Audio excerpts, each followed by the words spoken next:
নমস্কার, আমি ময়ূক রঞ্জন ঘোষ।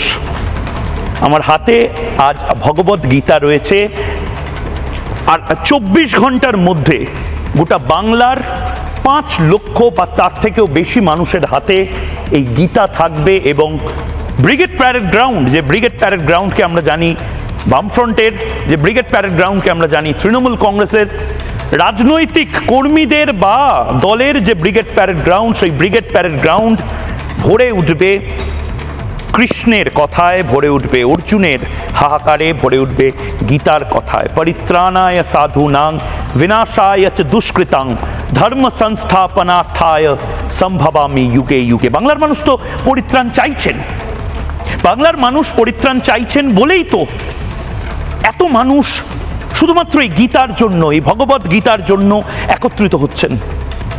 শুধু কি হিন্দুরাই ভগবত গীতার জন্য একত্রিত হচ্ছেন? শুধুমাত্র কি জৈনরা, বৌদ্ধরা তারা কি একত্রিত হচ্ছেন?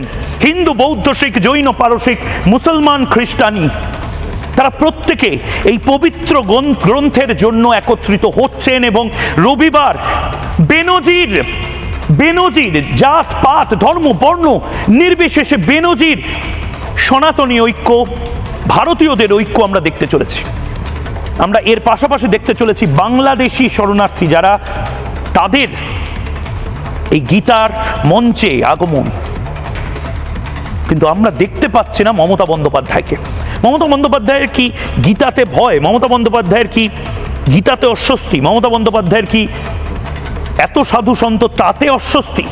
মমতা বন্দ্যোপাধ্যায় কেন গীতা পাঠের মঞ্চে আসবেন না? আজ তার জবাব চায় বাংলা।